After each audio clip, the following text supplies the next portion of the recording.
Muy buenas tardes, queridos amigos y hermanos. Estoy muy contento que hayan decidido sintonizar el programa de hoy. Hoy tenemos un tema muy importante que se titula Lo santo y lo profano. Es un tema solemne, importante para la iglesia de esta época. Pero antes de comenzar, queremos orar como siempre acostumbramos. Nunca debemos abrir el santo libro sin oración, así que oremos. Nuestro Padre y nuestro Dios, gracias por el privilegio de acercarnos a tu trono. Y lo hacemos con confianza porque venimos en el poderoso nombre de Jesús, nuestro representante, nuestro intercesor. Pedimos en nuestro estudio de hoy tu presencia por medio del Espíritu Santo. Abre mentes y corazones. Quita los obstáculos del corazón para que podamos escuchar tu voz y decidir obedecerte. Gracias por escuchar y responder nuestra oración. Te lo imploramos en el nombre de Jesús. Amén. Vamos a comenzar nuestro estudio leyendo del profeta Isaías, el capítulo 5 y el versículo 20. Isaías 5 y el versículo 20 contiene una gran advertencia de nuestro Dios. Dice así: ay de los que a lo malo dicen bueno y a lo bueno malo, que hacen de la luz tinieblas y de las tinieblas luz, que ponen lo amargo por dulce y lo dulce por amargo. Desde el mismo comienzo de la historia, Dios estableció una diferencia entre lo que es santo y lo que es común, entre lo que es sagrado y lo que es secular. En Génesis 2 y el versículo 15 al 17 encontramos la primera distinción. Dice allí en Génesis 2:15: tomó pues Jehová Dios al hombre y lo puso en el huerto de Edén para que lo labrara y lo guardase. Y mandó Jehová Dios al hombre diciendo: de todo árbol del huerto podrás comer, mas del árbol de la ciencia del bien y del mal no comerás, porque el día que de él comieres, ciertamente morirás. Hay varios puntos claves en cuanto a estos versículos. Número 1, Dios desde el mismo comienzo estableció una diferencia entre lo que el hombre puede usar, lo que es común, y lo que le pertenece a Dios, lo que es santo. Todos los árboles del huerto eran comunes para el uso personal de Adán y Eva, menos uno que Dios apartó y se reservó. Adán y Eva no debían participar de ese árbol. Era de Dios. Cuando Adán y Eva pecaron, en un sentido muy real, trataron lo que era santo como si fuera común. La desobediencia al mandato de Dios acarreó la sentencia de muerte. Así que desde el mismo comienzo tenemos una distinción entre lo que Dios se reserva y lo que Dios le permite al hombre, entre lo sagrado y lo común. Esto se ilustra también más adelante en la historia de Israel, cuando el pueblo fue a destruir la ciudad de Jericó. Dios hizo la misma distinción entre lo santo y lo común. Cuando el pueblo conquistó esa ciudad, en realidad Dios fue el que tumbó los muros de la ciudad, pero cuando Israel marchó alrededor de la ciudad, Dios les había dicho: cuando caiga la ciudad, el oro, la plata, el bronce y el hierro de la ciudad son para uso sagrado en el santuario. Dios les dijo: es mi diezmo de la tierra, porque esta es la primera ciudad que ustedes van a conquistar. Es decir, Israel no podía usar nada de lo que se encontraba en la ciudad para ellos. Todo lo que estaba en la ciudad era sagrado para el santuario, era santo, por así decirlo. En Josué 6:19 nos dice eso. Mas toda la plata y el oro y los utensilios de bronce y de hierro sean consagrados a Jehová y entren en el tesoro de Jehová. La palabra consagrados que se usa aquí es la palabra hebrea kodesh, que significa apartar algo para un uso santo. Es la palabra hebrea que se traduce la mayoría de las veces en el Antiguo Testamento con la simple palabra santo. En Israel, los líderes religiosos tenían la obligación y la responsabilidad de enseñarle a Israel la distinción o la diferencia entre lo que era santo y lo que era común. El sumo sacerdote, como máximo líder espiritual de Israel, debía enseñarle al pueblo a respetar lo que era santo. Por eso el sumo sacerdote tenía una lámina de oro en su frente que decía santidad a Jehová. Cada vez que la gente veía al sumo sacerdote, debían tener en mente que Dios es un Dios santo, que hay que venerar y que hay que respetar. Y que hay que respetar lo que es santo, lo que Dios ha declarado santo. Dice en Éxodo 28:36, en cuanto a esta lámina, harás además una lámina de oro fino. Dios le da instrucciones a Moisés. Y grabarás en ella como grabadura de sello, santidad a Jehová. Pero no solo el sumo sacerdote debía enseñarle al pueblo a respetar lo que era santo, lo que Dios se había reservado para él. Los sacerdotes comunes también eran responsables de hacer lo mismo. En Ezequiel 44 y el versículo 23, aquí Dios dice lo que debían hacer los sacerdotes. Y enseñarán a mi pueblo a hacer diferencia entre lo santo y lo profano. Profano para nosotros es una palabra mala, pero la palabra profano significa sencillamente común. Enseñarán a mi pueblo a hacer diferencia entre lo santo y lo profano o lo común, y les enseñarán a discernir entre lo limpio, porque ha sido santificado por Dios, y lo no limpio, es decir, lo de uso diario. La Biblia enseña con absoluta claridad la diferencia entre lo que es santo y lo que es común. En Israel había dinero santo y había dinero común. Había vestiduras santas y vestiduras comunes. Había días santos y días comunes. Había lugares santos y lugares comunes. Había música santa y música común.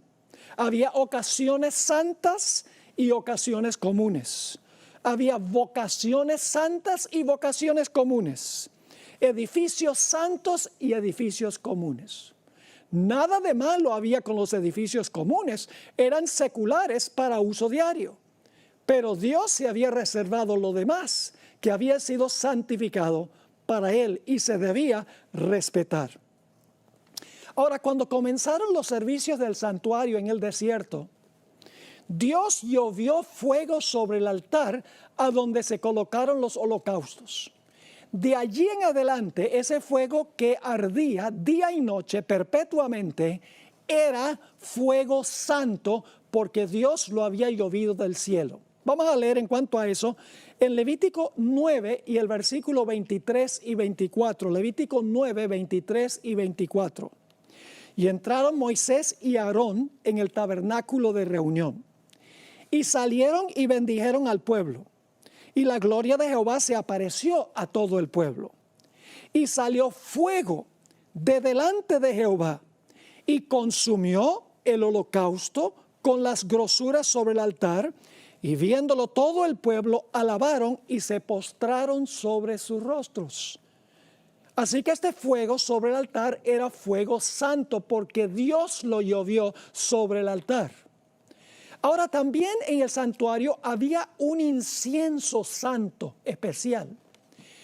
que era prohibido para Israel tratar de reproducir. Leamos Éxodo, el capítulo 30 y el versículo 7 al 9. Éxodo 30, 7 al 9.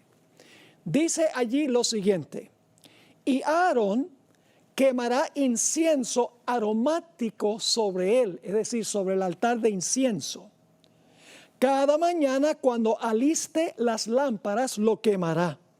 Y cuando Aarón encienda las lámparas al anochecer, quemará el incienso, rito perpetuo delante de Jehová por vuestras generaciones. Y ahora viene la advertencia: no ofreceréis sobre él incienso extraño.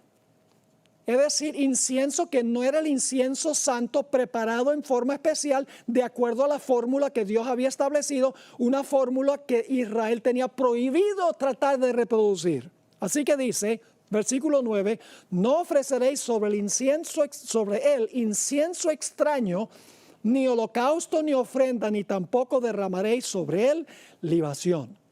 Dios le prohibió terminantemente a los sacerdotes que ofrecieran incienso común como si fuera santo. Y también les advirtió que no ofrecieran fuego común como si fuera santo cuando quemaran el incienso. El incienso era único en su género y el fuego era único en su género. Ambos eran santos y no se podían reproducir, no se podían copiar. Ahora, ¿qué representa el incienso? Bueno, está relacionado con la oración. Vamos al Salmo 141 y el versículo 2. El incienso no es la oración, pero tiene relación con la oración. Salmo 141 y el versículo 2. Dice aquí el salmista: suba mi oración delante de ti, es decir, de Dios, como el incienso, el don de mis manos como la ofrenda de la tarde. Así que el salmista dice que suba mi oración delante de ti como el incienso, delante de Jehová como el incienso. Pero el incienso no era la oración. El incienso se mezclaba con la oración. Notemos Apocalipsis 8 y el versículo 3 y 4. Apocalipsis 8, 3 y 4.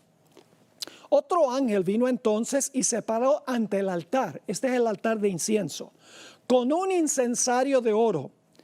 Y se le dio mucho incienso, ahora escuchen con cuidado, se le dio mucho incienso para añadirlo a las oraciones de todos los santos sobre el altar de oro que estaba delante del trono. El incienso se agrega a las oraciones. El incienso no son las oraciones. Sigue el versículo 4. Y de la mano del ángel subió a la presencia de Dios el humo del incienso con las oraciones de los santos. Ahora, en el Evangelio según San Lucas, el capítulo 1 y los versículos 8 al 10, tenemos el símbolo del incienso y lo que representa el incienso.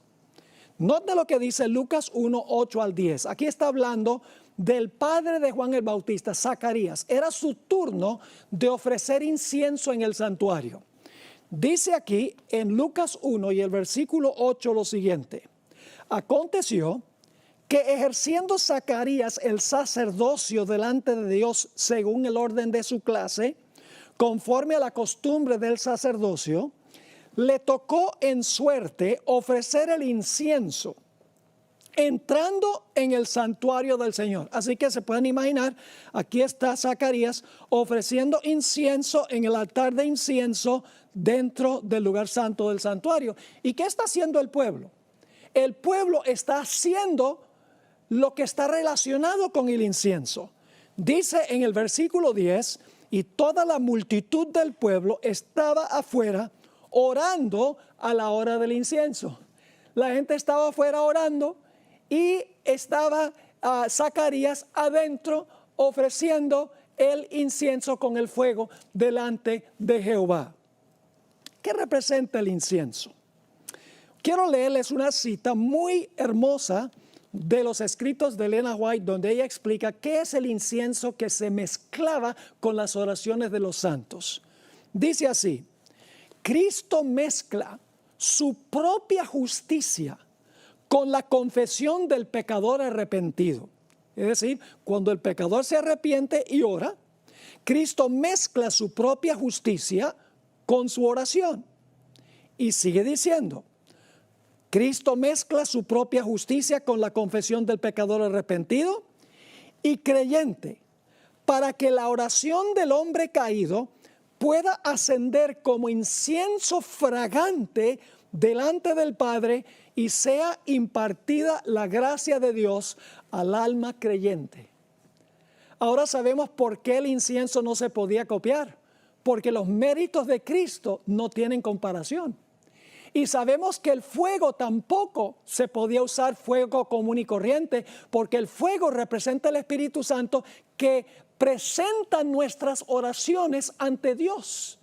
Es decir, tanto el fuego como el incienso eran únicos en su género y no se podían copiar. Había que usar el fuego que Dios había indicado.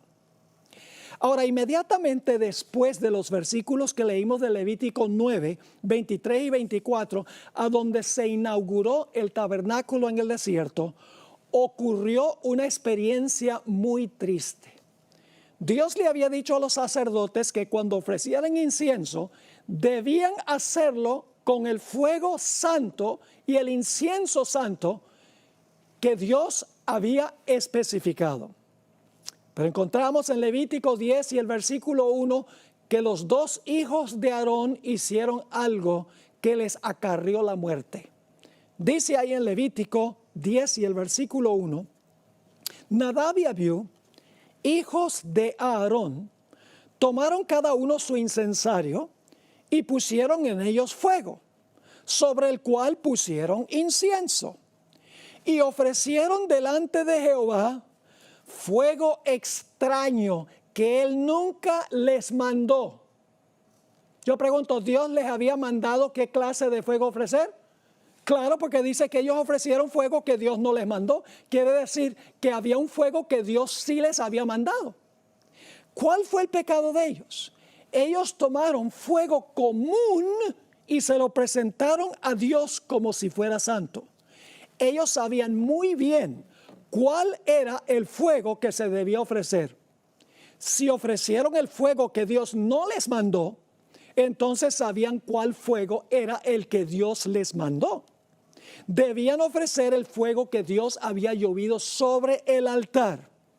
Ellos a sabiendas ofrecieron fuego común como si fuera santo. ¿Y qué sucedió con ellos? ¿Qué dijo Dios? ¿Qué importa? Fuego es fuego. Si meten el dedo en el fuego santo y el dedo en el fuego común, igual se queman. Las propiedades químicas del fuego común y del fuego santo son iguales. La apariencia del fuego común y del fuego santo es igual. Así que Dios dice, no hay problema, es fuego, muchachos. No, señor. Nos dice en Levítico el capítulo 10 y el versículo 2, y salió fuego de delante de Jehová y los quemó y murieron delante de Jehová. Son historias que a nosotros no nos gusta estudiar porque la gente dice, ay, Dios es un caramelo, Dios es todo gracia, misericordia. Dios es gracia y misericordia, pero Dios también espera que se le respete.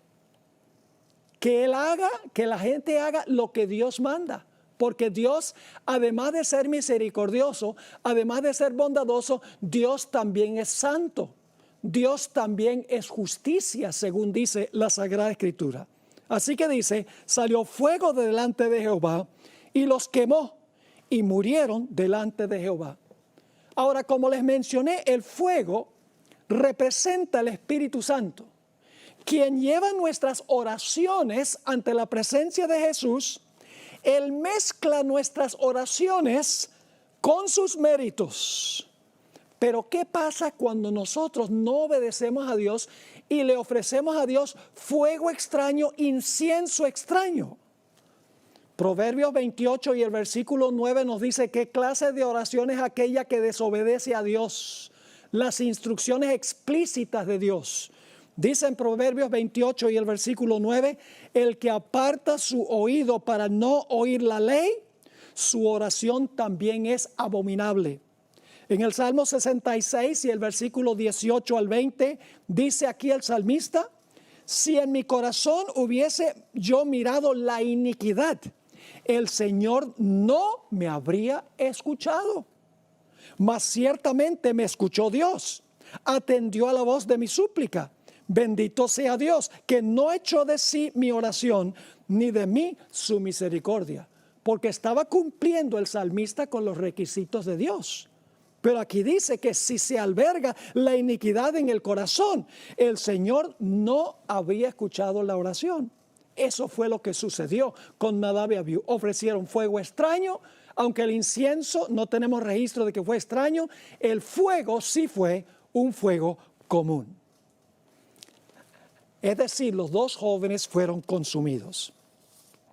Ahora vamos a Levítico, el capítulo 10 y el versículo 3, a donde ahora Dios le va a dar instrucciones a Moisés después de este triste episodio. Dice en el versículo 3, entonces dijo Moisés a Aarón: esto es lo que habló Jehová diciendo: en los que a mí se acercan me santificaré. En realidad, en el original dice: en los que a mí se acercan seré reconocido como santo. Y en presencia de todo el pueblo he de ser glorificado. Y Aarón cayó. Nadab y Abiú pisotearon la santidad de Dios. Aquellos que se acercan a Dios deben estar conscientes de que Él es santo. Se nos manda a venerarlo y a respetarlo. Al entrar en su augusta presencia, hemos de hacerlo como Él ha mandado y no como a nosotros nos place. Nuestra actitud debe ser la actitud de Moisés en la zarza ardiente. En Éxodo 3 y el versículo 5 y 6 dice cuál fue la actitud de Moisés cuando estuvo en la presencia de la santidad de Dios. Dice así: y dijo, esta es la voz de Dios: no te acerques, quita tu calzado de tus pies, porque el lugar en que tú estás tierra santa es. Y dijo Dios: yo soy el Dios de tu padre, Dios de Abraham, Dios de Isaac y Dios de Jacob. Entonces Moisés cubrió su rostro porque tuvo miedo de mirar a Dios. La Biblia dice que en los cielos los ángeles se cubren sus cuerpos con sus alas cuando están en la presencia de Dios. Cuando Isaías captó una visión de un Dios santo, oía a los ángeles cantar: santo, santo, santo, toda la tierra está llena de su gloria. Y se sacudía la casa del Señor. ¿Y cómo reacciona Isaías? Isaías dice: estoy deshecho, porque mis ojos han visto al Rey, han visto al Santo de Israel. La hermana White explicó en el libro La verdad acerca de los ángeles, página 95, lo que sucedió con Moisés en la zarza. Dice: Moisés se estremeció de terror al escuchar al Señor mencionar su nombre. Con labios trémulos respondió: heme aquí. Se le amonestó entonces a no acercarse a su Creador con una familiaridad indebida. Porque algunas personas dicen que se le puede decir a Dios: hola, buenos días Dios, ¿cómo estás tú? No podemos tener una familiaridad indebida. Dios es un Dios, sí es nuestro Padre, pero un Padre que exige respeto. Así que luego Dios le da la instrucción: quita tu calzado de tus pies, porque el lugar en que tú estás, tierra santa es. Entonces Moisés cubrió su rostro porque tuvo miedo de mirar a Dios.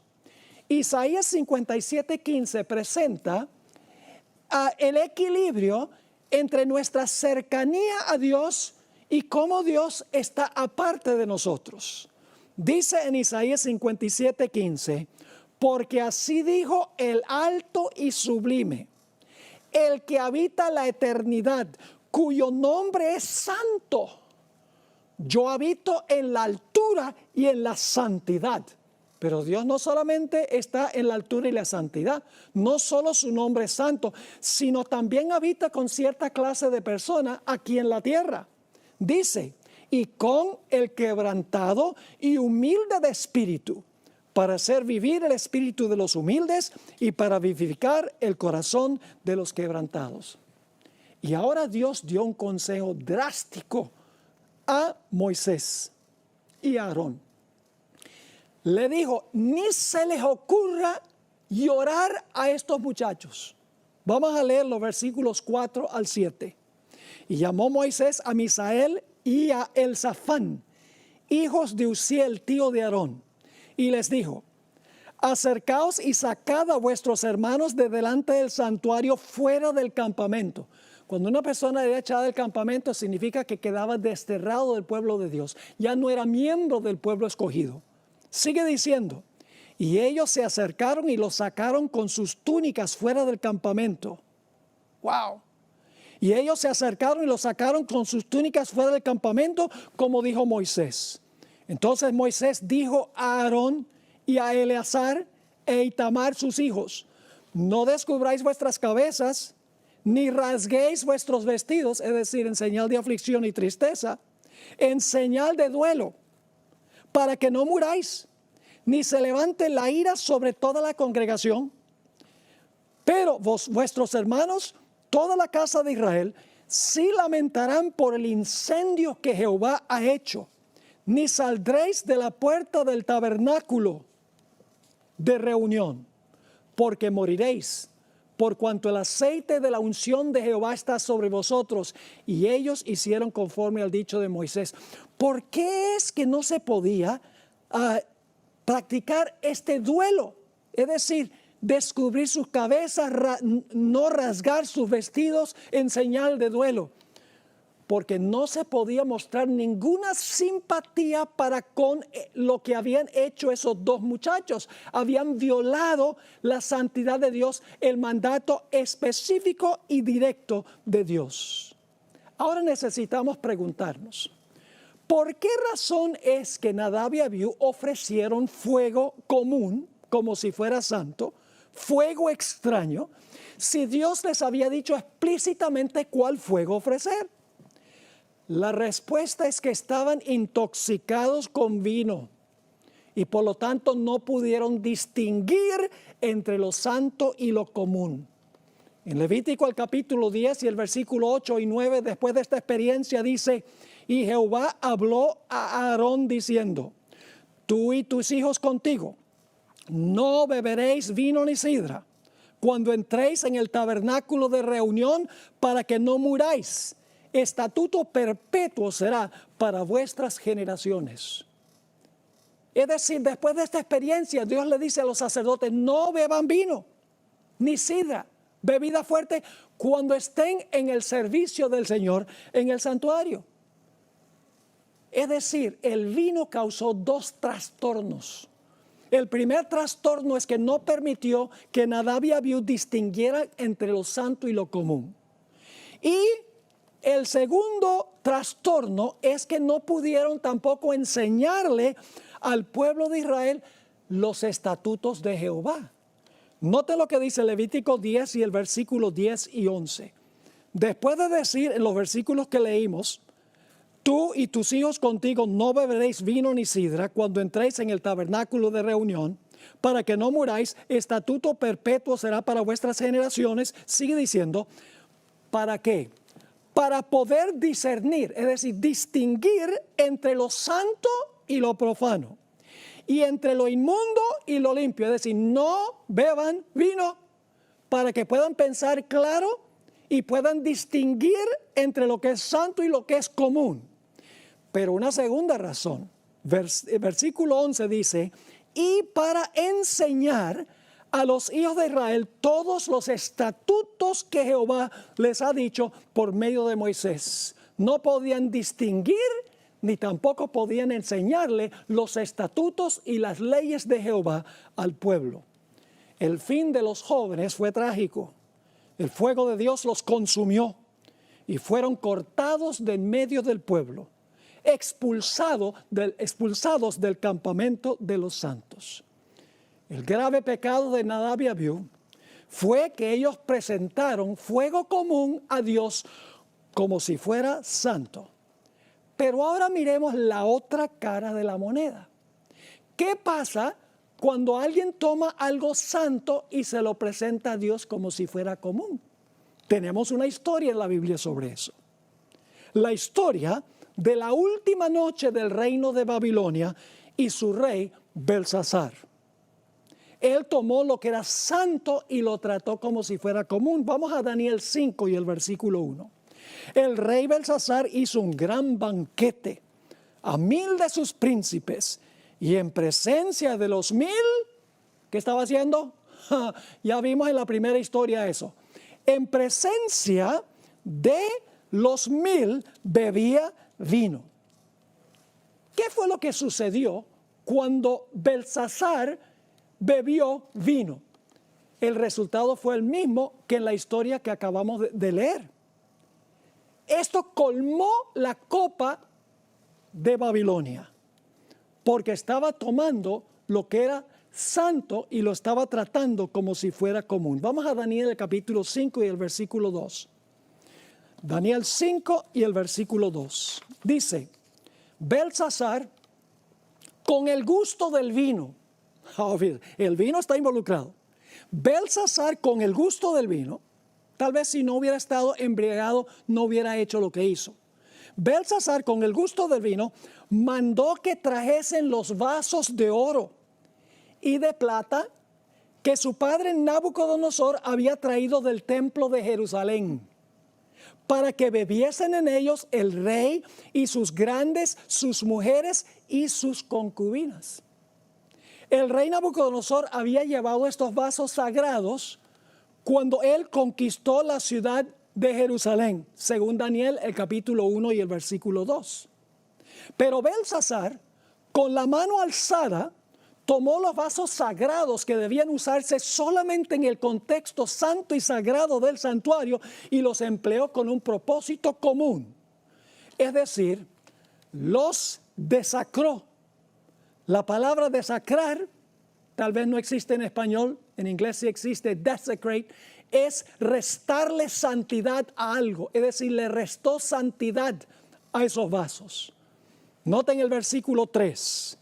Entonces, fueron traídos los vasos de oro que habían traído del templo de la casa de Dios que estaba en Jerusalén. Y bebieron en ellos el rey y sus príncipes, sus mujeres y sus concubinas. Ahora, quiero que noten algo muy interesante. Lo primero que hace Belsasar es beber vino. Eso no le permite distinguir lo que es santo de lo que es común. Y eso lleva a la falsa adoración y a la idolatría. Note lo que dice el versículo 4. Bebieron vino y alabaron a los dioses de oro y de plata, de bronce, de hierro, de madera y de piedra. El vino no solo impidió que el rey pudiera distinguir entre lo santo y lo común, sino que lo llevó a cometer idolatría, falsa adoración. Adoraron ídolos hechos por manos de hombres. En otras palabras, quebrantó los mandamientos de Dios y practicó falsa adoración. Más adelante vamos a ir a Apocalipsis para ver que esta historia se va a cumplir con otra Babilonia. Al final de la historia, Babilonia espiritual y mundial.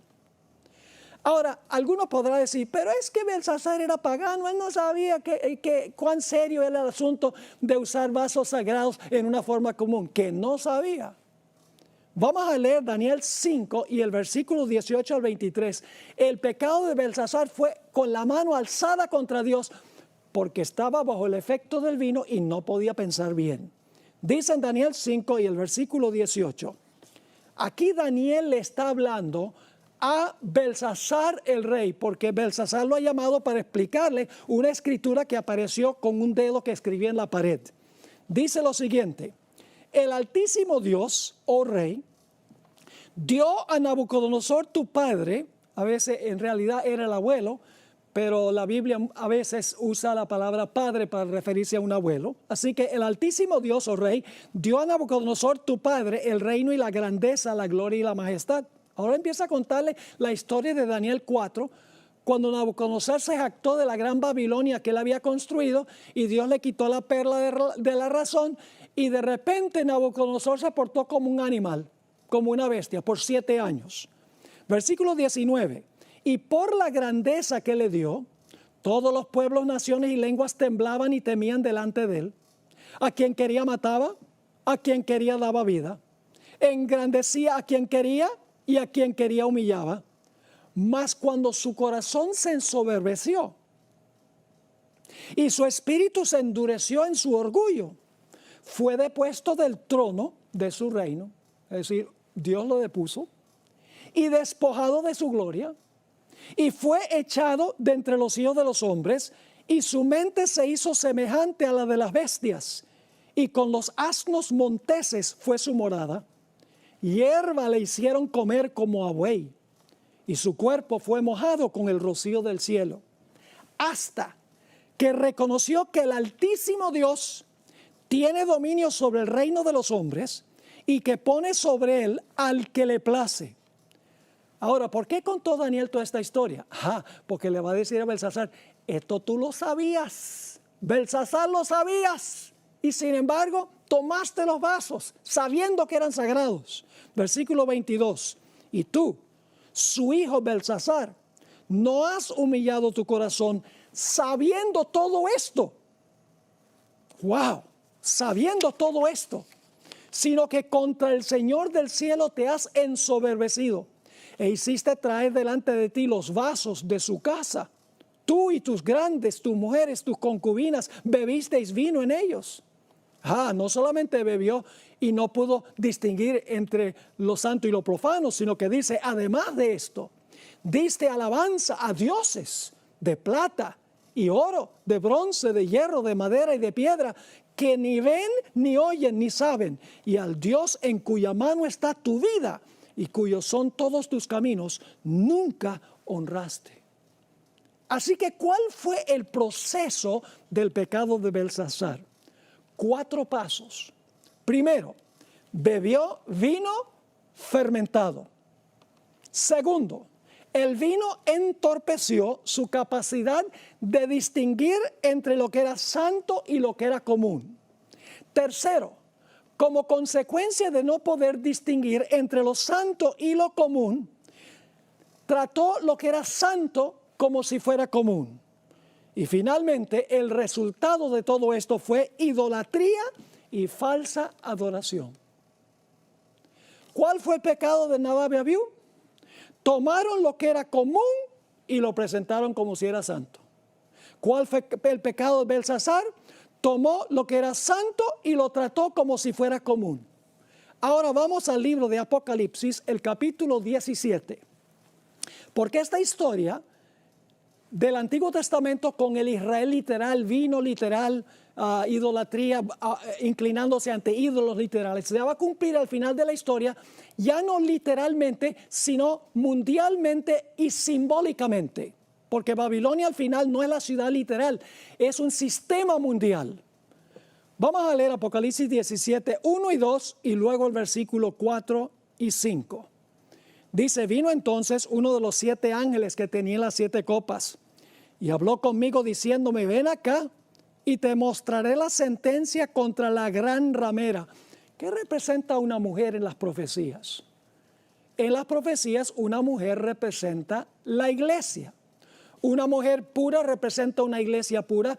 Una mujer que se ha prostituido representa una iglesia que originalmente caminó con el Señor, pero luego se tornó apóstata. Así que esto está hablando de una iglesia que se prostituyó, que apostató. Así que dice, ven acá, te mostraré la sentencia contra la gran ramera, la que está sentada sobre muchas aguas. Las muchas aguas, más adelante en el versículo 15, se identifica sobre como las multitudes sobre las cuales domina esta ramera, esta iglesia apóstata. Ahora, ¿cómo se tornó ramera? Estuvo metida en la política. No solamente era una iglesia, sino que también un poder civil que se entrometía con toda la política del mundo. Dice en el versículo 2, con la cual han fornicado los reyes de la tierra y los moradores de la tierra se han embriagado con el vino de su fornicación. La ramera da vino a los reyes y a las muchedumbres. Vamos al versículo 4. Y la mujer estaba vestida de púrpura y escarlata. Es decir, esta iglesia, sus colores predilectos serían púrpura y escarlata. Yo creo que ustedes ya están captando de qué sistema estoy hablando. La mujer estaba vestida de púrpura y escarlata y adornada de oro, de piedras preciosas y de perlas. Y tenía en la mano un cáliz de oro lleno de abominaciones y de la inmundicia de su fornicación. Y en su frente un nombre escrito. Aquí está la conexión con Belsasar. En su frente un nombre escrito, un misterio. ¿Qué cosa? Babilonia la Grande. Y ahora fíjense que ella no es sola. Ella tiene hijas que nacieron de ella, que comparte el vino que ella da. Su nombre es Babilonia la Grande, la madre de las rameras y de las abominaciones de la tierra. En Apocalipsis estamos tratando con símbolos. Babilonia es simbólica. La ramera es simbólica, las aguas sobre las cuales se sienta son simbólicas, las hijas que comparten sus doctrinas y enseñanzas son simbólicas también. Así que el vino debe ser también simbólico. Ahora la pregunta clave es, ¿qué representa el vino que entumece las sensibilidades de las muchedumbres para que no puedan distinguir entre lo santo y lo común, entre lo sagrado y lo que no es sagrado? ¿Qué es el vino, simbólicamente hablando? Voy a leerles una cita que encontramos en el Conflicto de los Siglos, página 439 y 440. Cuando se levantan maestros verdaderos para explicar la palabra de Dios, como estamos haciendo en este seminario, se levantan también hombres de saber, ministros, que profesan comprender las Santas Escrituras para denunciar la sana doctrina como si fuera herejía, alejando así a los que buscan la verdad. Y luego escribe, si el mundo no estuviese fatalmente embriagado con el vino de Babilonia, multitudes se convencerían y se convertirían por medio del conocimiento de las verdades claras y penetrantes de la palabra de Dios. Es decir, si los ministros no le dieran vino a las naciones entenderían el mensaje para este tiempo y lo aceptarían. Sigue. Pero la fe religiosa aparece tan confusa y discordante que el pueblo no sabe qué creer ni qué aceptar como verdad. La iglesia es responsable del pecado, de la impenitencia del mundo. Óiganme, qué serio eso. La iglesia es responsable de la impenitencia del mundo. Porque la iglesia está dándole vino fermentado al mundo para que no puedan distinguir entre lo santo y lo común. Y para practicar idolatría. Y usted dice, pastor, ¿qué está diciendo usted? Pues vamos a hacer la aplicación. El mundo cristiano toma un día común de trabajo, el primer día de la semana, y se lo ofrece a Dios como si fuera santo. Por el otro lado, ha tomado un día común, o un día santo, perdón, el séptimo día, y lo trata como si fuera un día común. Es el mismo principio. Dios ha dicho, el séptimo día santo es el sábado. El primer día es un día de trabajo. El mundo cristiano dice, el día de trabajo es santo. Pero el día santo es un día de trabajo, un día secular. Si Dios acepta eso, va a tener que pedirle perdón a Nadab y Abiú. Va a tener que pedirle perdón también a Belsasar. Porque ¿por qué lo va a aceptar Dios de esa manera si es el mismo principio? ¿Por qué es que el mundo cristiano hace esto? Sencillamente porque están ebrios con el vino de la ramera. La iglesia apóstata que dice haber cambiado el día de reposo del sábado al domingo. Como resultado, muchedumbres de cristianos pisotean los mandamientos de Dios y practican falsa adoración. Dios ha dicho explícitamente en su ley que el primer día de la semana es un día común de trabajo y que el séptimo día es santo. Ninguna parte de la Biblia dice que el domingo es santo. A pesar de esto, los cristianos han tomado el primer día y lo han santificado y han tomado el séptimo y lo han profanado. Vamos a leer el cuarto mandamiento que se encuentra en Éxodo 20, 8 al 11. Clarísimo. Acuérdate del día sábado para santificarlo. 6 días trabajarás y harás toda tu obra, Dios le dice al hombre. Mas el séptimo día es sábado para Jehová tu Dios. No hagas en él obra alguna. Tú, ni tu hijo, ni tu hija, ni tu siervo, ni tu criada, ni tu bestia, ni tu extranjero que está dentro de tus puertas. Y ahora da la razón. Porque en 6 días hizo Jehová los cielos y la tierra, el mar y todas las cosas que en ellos hay. Es decir, Dios trabajó los primeros 6 días. Y reposó en el séptimo día. Por tanto, Jehová bendijo el día del sábado y lo santificó. Santificar el domingo es la peor clase de idolatría, porque Dios no lo hizo santo. Es una violación descarada del cuarto mandamiento. Yo les pregunto, ¿quién hizo el sol? Ustedes inmediatamente responden, Dios hizo el sol. Pregunto, ¿lo hizo como objeto de adoración? La inmediata respuesta de los cristianos es, no, Dios no lo hizo como objeto de adoración. Entonces, ¿qué sucede si usted convierte el sol en un objeto de adoración? ¿Cómo se llama eso? Idolatría. Porque cualquier cosa que nosotros establecemos para adoración como santo, que Dios no hizo santo y que lo veneramos, es idolatría. Ahora yo les pregunto, ¿quién creó el primer día de la semana? Fue Dios, porque dice, fue la tarde y la mañana del día primero.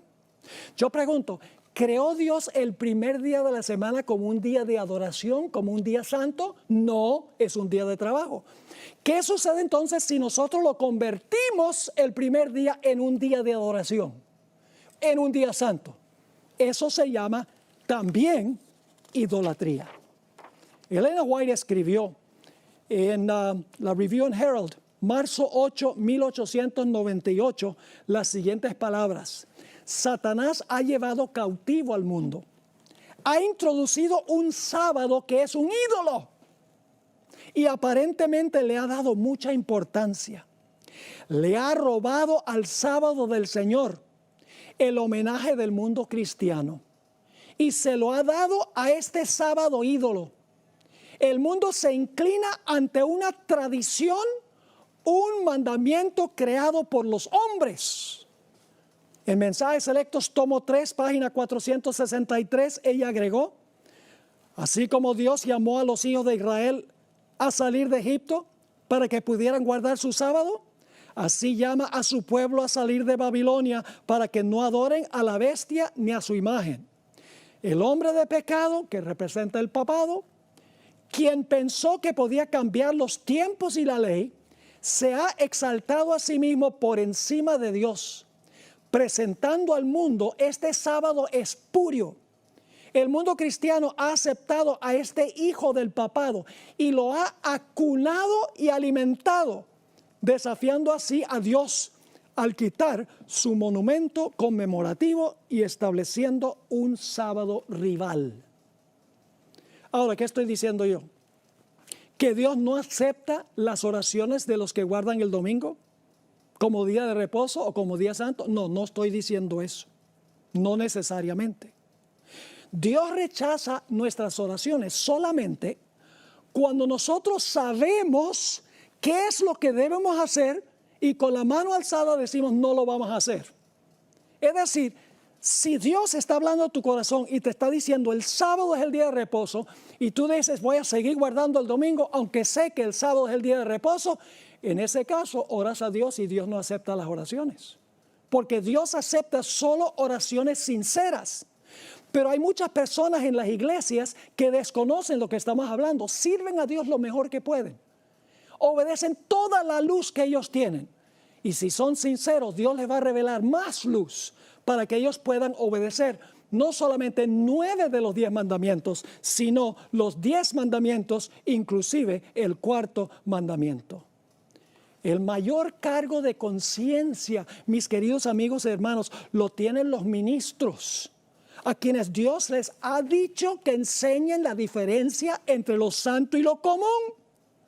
Cuando una persona entiende claramente que el sábado es el día de reposo, e insiste en guardar el domingo, entonces sus oraciones son abominación a Jehová. Elena White comparó el pecado de Nadab y Abiú con el pecado del mundo cristiano en las siguientes palabras: aquellos que ignoran el sábado del Señor y santifican el primer día de la semana, le ofrecen fuego extraño a Dios.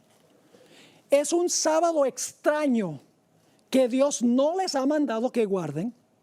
¿Lo aceptará Él de sus manos?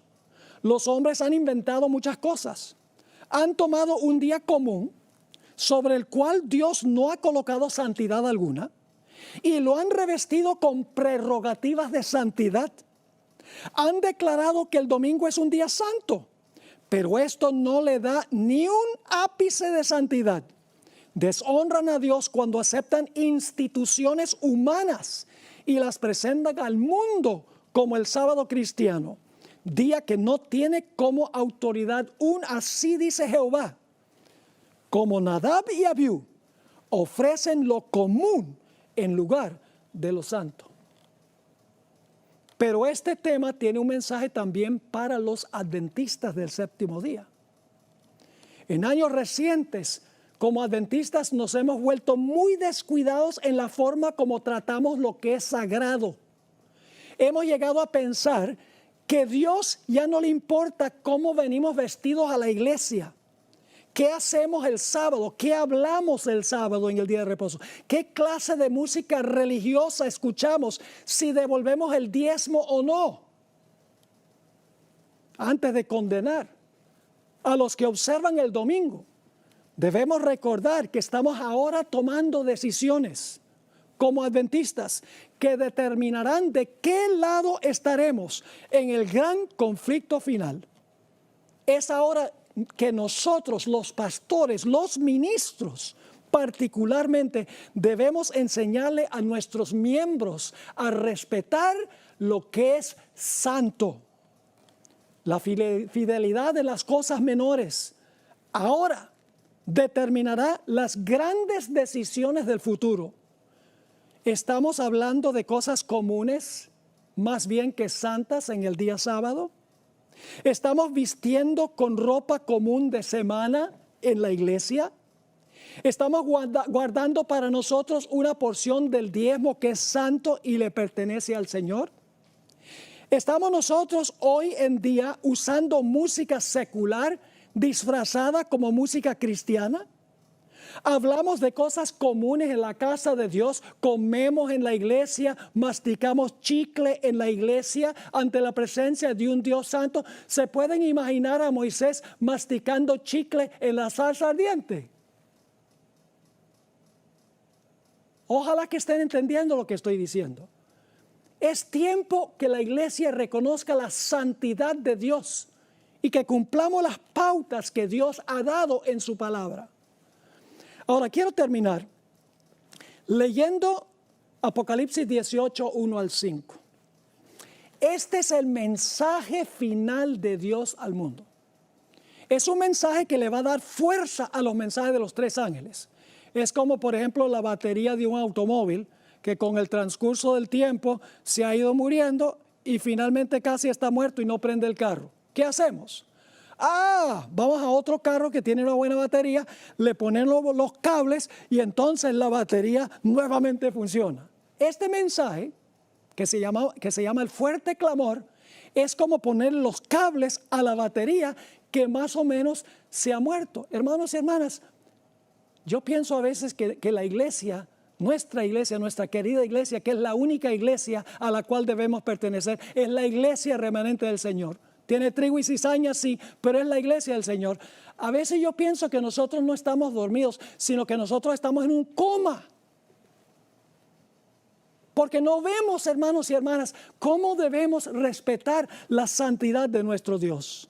Apocalipsis 18, 1 al 5. El último llamado de Dios al mundo, antes de cerrarse la puerta de la gracia, dice lo siguiente: después de esto vi a otro ángel descender del cielo con gran poder, y la tierra fue alumbrada con su gloria, y clamó con voz potente diciendo: ha caído ha caído la gran Babilonia, de lo cual ya hablamos, la ramera, sus hijas, las denominaciones religiosas que han tomado lo santo y lo han presentado común y lo común como si fuera santo.